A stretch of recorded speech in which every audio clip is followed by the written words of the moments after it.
Assalamualaikum warahmatullahi wabarakatuh. Perkenalkan, nama saya Faksa Soki Khalid, ini 2022-10-118. Kali ini saya akan menjelaskan inti dari materi yang saya bawakan sebelumnya, yaitu materi yang pertama, jenis-jenis investasi. Investasi dapat dibagi menjadi beberapa jenis, termasuk saham, obligasi, reksadana, properti, dan mata uang. Setiap jenis investasi memiliki risiko dan potensi keuntungan yang berbeda. Penting untuk memahami tujuan investasi Anda dan tingkat toleransi risiko sebelum memilih jenis investasi tertentu. Materi yang kedua, tujuan dari berinvestasi. Tujuan berinvestasi umumnya melibatkan pertumbuhan modal, perlindungan dari inflasi, dan penghasilan pasif. Investasi dapat membantu mencapai keamanan finansial jangka panjang, merencanakan masa pensiun, dan mencapai tujuan finansial lainnya. Dengan menginvestasikan dana secara bijak, Anda dapat memaksimalkan potensi pengembalian dan mencapai kestabilan finansial dalam jangka waktu yang lebih lama. Yang ketiga, faktor yang mempengaruhi investasi. Beberapa faktor yang mempengaruhi investasi melibatkan kondisi ekonomi, tingkat suku bunga, kebijakan pemerintah, stabilitas politik, dan peristiwa global. Selain itu, kinerja perusahaan, tren industri, dan faktor-faktor mikroekonomi juga berperan dalam membentuk keputusan investasi. Pemahaman mendalam terhadap faktor-faktor ini membantu investor membuat keputusan yang lebih baik dalam mengelola portofolio mereka. Materi yang keempat, investasi instrumen derivatif. Instrumen derivatif adalah kontrak keuangan yang nilainya berasal dari aset yang mendasarinya seperti saham, obligasi, komoditas, atau mata uang.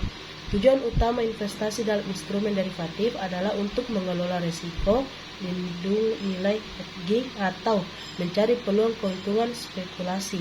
Derivatif termasuk future, options, dan swap.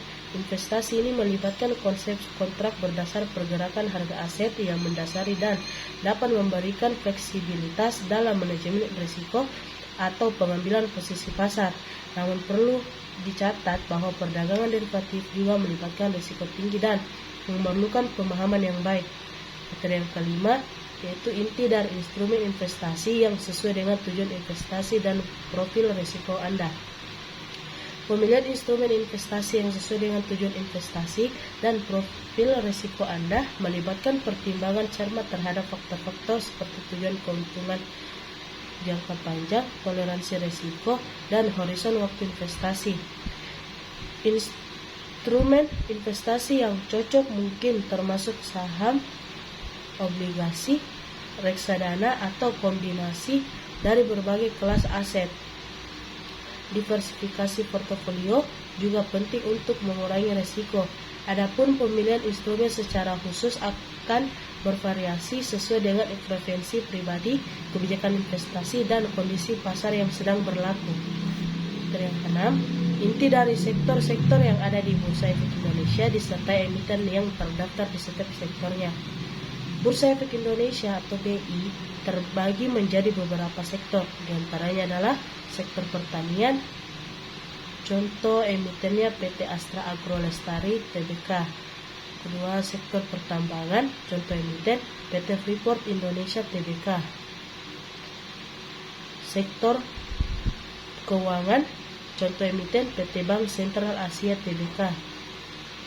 Sektor properti dan real estate, contoh emiten PT Sumarekon Agung Tbk.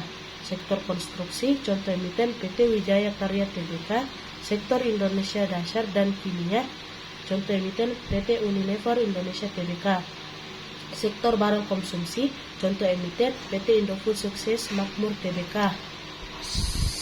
Sektor infrastruktur utilitas dan transportasi, contoh emiten PT Jasa Marga Tbk. Sektor perdagangan dan jasa, contoh emiten PT Matahari Department Store. Sektor properti, contoh emiten PT Alam Sutra Realty. Penting untuk dicatat bahwa daftar ini dapat berubah seiring waktu karena adanya perubahan status emiten dan penambahan emiten baru.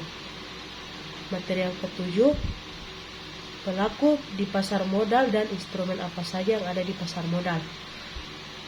Pelaku di pasar modal dapat dibagi menjadi dua kelompok utama, investor dan pemodal. Investor adalah pihak yang menempatkan dananya dalam instrumen keuangan dengan tujuan mendapatkan keuntungan, sementara pemodal mencakup berbagai lembaga atau entitas yang menyediakan instrumen keuangan untuk diperdagangkan di pasar modal.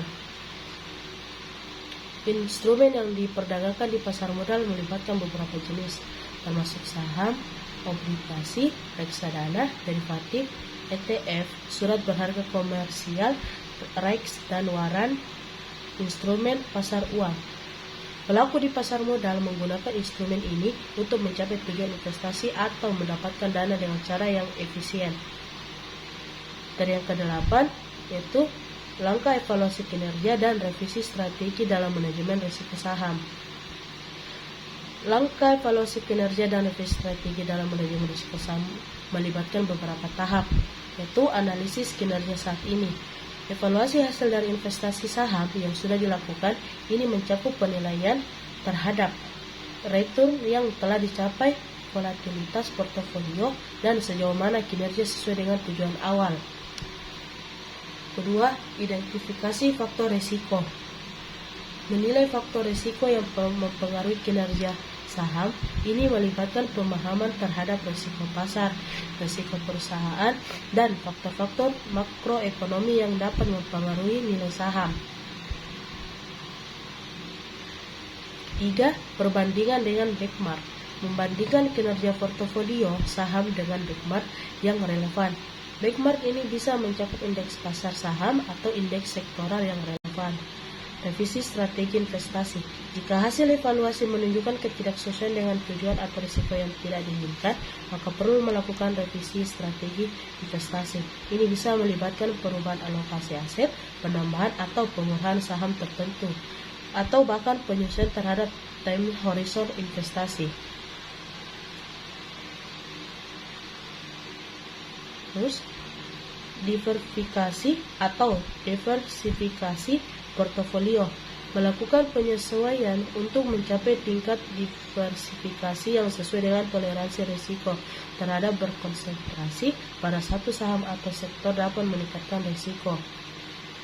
Pemantauan terus-menerus. Manajemen risiko saham merupakan proses kelanjutan pemantauan terus-menerus terhadap kondisi pasar, berita ekonomi, dan perubahan fundamental perusahaan, membantu mengidentifikasi potensi risiko baru atau perubahan dalam kondisi pasar.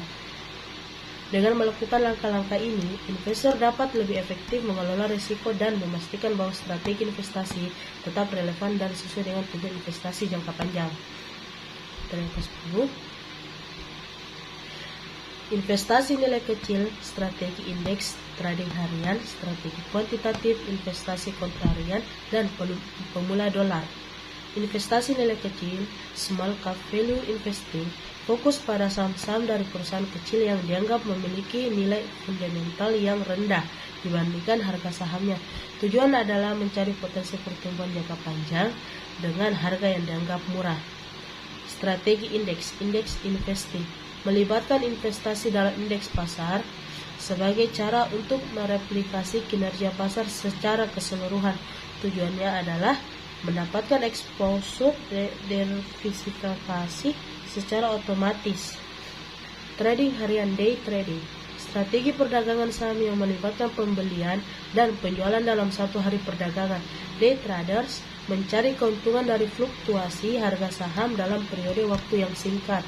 Strategi kuantitatif investing, menggunakan analisis data dan model matematis untuk membuat keputusan investasi. Pemilihan saham didasarkan pada faktor-faktor kuantitatif seperti kinerja historis, rasio keuangan, dan indikator pasar. Investasi kontrarian, melibatkan keputusan investasi yang berlawanan arah dengan mayoritas pasar atau sentimen pasar. Tujuannya adalah mendapatkan keuntungan dari pergerakan harga yang berlawanan dengan ekspektasi umum.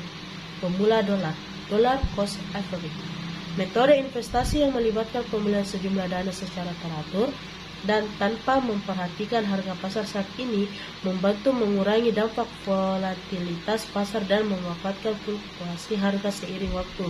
Setiap strategi investasi memiliki risiko dan karakteristiknya sendiri, dan pemilihan tergantung pada tujuan, toleransi risiko, dan preferensi investasi individu. Pemahaman mendalam tentang strategi dan konsistensi dalam penerapannya penting untuk mencapai kesuksesan dalam investasi. Materi yang ke-11 yaitu metode evaluasi portofolio. Metode evaluasi portofolio melibatkan analisis kinerja portofolio investasi untuk memastikan bahwa mencapai tujuan investasi yang diinginkan. Inti dari metode ini mencangkup pengukuran kinerja relatif, analisis rasio pengembalian return ratio, diversifikasi dan korelasi, tingkat resiko, pengukuran konsistensi dan disiplin, evaluasi biaya dan pajak, pemantauan terus-menerus. Evaluasi portofolio adalah suatu proses yang dinamis dan terus-menerus membantu investor untuk membuat keputusan yang lebih baik dalam manajemen investasinya seiring waktu. Sekian dari materi saya kali ini. Assalamualaikum warahmatullahi wabarakatuh.